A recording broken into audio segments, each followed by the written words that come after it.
dejando fuera del mercado laboral a más de 2 millones de personas.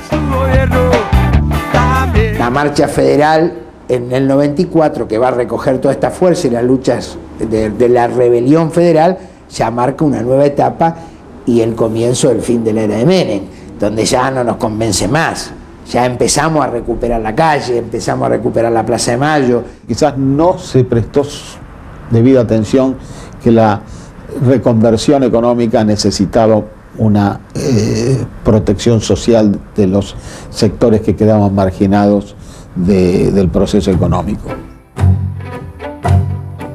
El 22 de agosto, en la ciudad de Santa Fe, tras 2 meses de deliberaciones, la Convención Constituyente aprobó el texto de una nueva Constitución que estableció la reelección presidencial, creó el Consejo de la Magistratura para designar y remover jueces, dispuso que la ciudad de Buenos Aires tendría autonomía y gobierno propio y la elección de 3 senadores por provincia.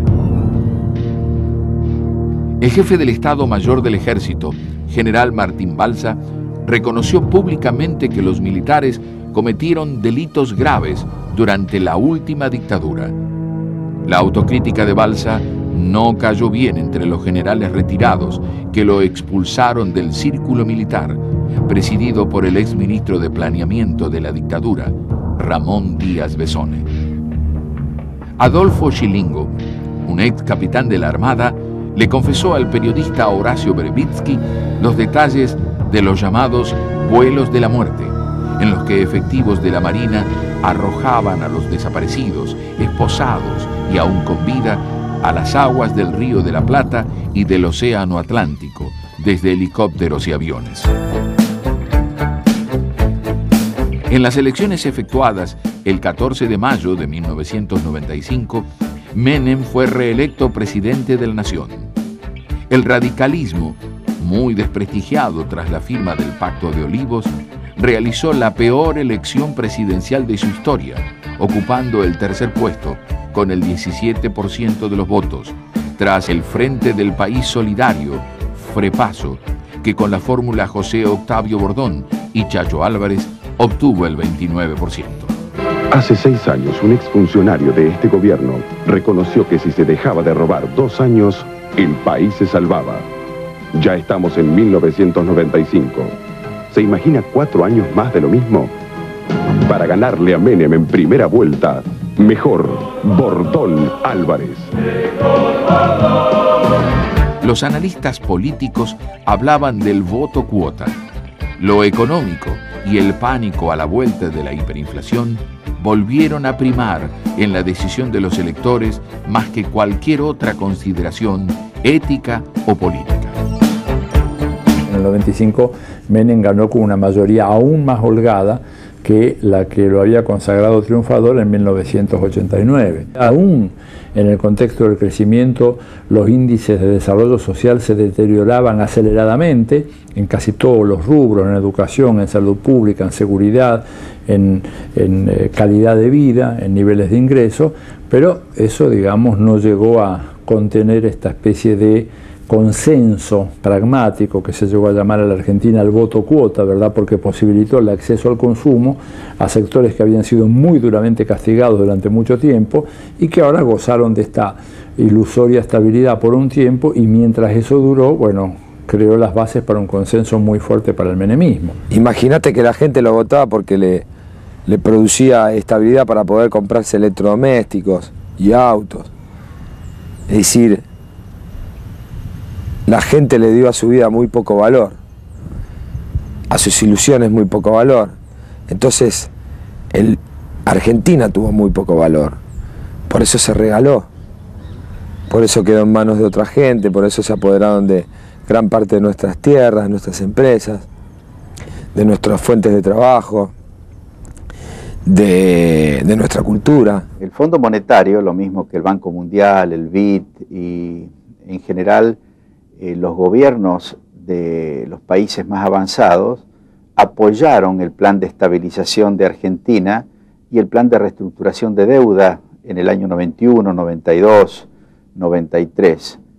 Pero los planes fueron decididos en Argentina. 6 provincias argentinas se quedaron sin ferrocarriles. Las empresas concesionarias declararon que no les interesaba seguir operando esos ramales. El gobierno avaló lo actuado por el sector privado, dejando aisladas a importantes regiones del país. Las reformas de los 90, que permitieron conquistar la estabilidad y el crecimiento de la economía, en realidad significaron un aporte mucho mayor que antes para el financiamiento de las políticas sociales. Lo que pasa es que los programas sociales fueron siempre un desastre, tanto a nivel nacional como en las provincias, salvo algunas honrosas excepciones. No se trabajó ni por la calidad ni por la educación de las familias más pobres. El sistema de salud fue siempre muy mal manejado. Los subsidios sociales no llegaron a los que realmente los necesitaban. Se repartían a través de punteros políticos con una actitud clientelista. Es decir, se utilizaron muy mal los fondos sociales. Entonces aumentó la pobreza. El problema de la pobreza en Argentina es fundamentalmente un problema de política económica, no de política social. Bueno, la expansión del desempleo y la pobreza fue el signo dominante de la segunda mitad de la década del 90, ¿no? El proceso de desindustrialización, de reprimarización de la economía argentina, un proceso muy agresivo de privatización de empresas públicas, una caída fundamental de la plantilla de empleados públicos, sobre todo en el Estado central, pasa de 900.000 empleados a 256.000 en la década, o sea, una caída significativa. Y bueno, como correlato, una fuerte concentración del ingreso, una distribución muy regresiva, que hace que en la encuesta permanente de hogares de 1999, del mes de octubre, se manifiesten los peores niveles de distribución del ingreso desde que nosotros tenemos memoria estadística. O sea, una brecha de ingresos de casi 24 veces, lo cual, leído en términos de evolución histórica, es realmente escandaloso. La única lógica que imperó en los 90 en Argentina fue la lógica de la acumulación por parte de las empresas, que está bien. O sea, que es una lógica que puesta en un lugar en la sociedad debe coexistir, pero con otras. Se perdió toda capacidad de instalar un discurso por afuera del discurso económico y la maximización de la ganancia. Y los políticos se transformaban en economistas de ocasión, que repetían sin saber mucho lo que decían, lo que los economistas normalmente vinculados a las empresas decían cotidianamente. Bueno, el resultado es una clase política muy pobre, que en provincias pobres comete atrocidades. Se descubrió la venta ilegal de armas argentinas a Ecuador durante el conflicto de ese país con Perú. El escándalo adquirió dimensiones internacionales porque la Argentina había sido designada como garante de la paz entre los dos países. Una explosión en una planta de fabricaciones militares devastó la ciudad de Río Tercero, en la provincia de Córdoba. Las investigaciones judiciales relacionaron el episodio con la destrucción de pruebas vinculadas a la causa del tráfico de armas.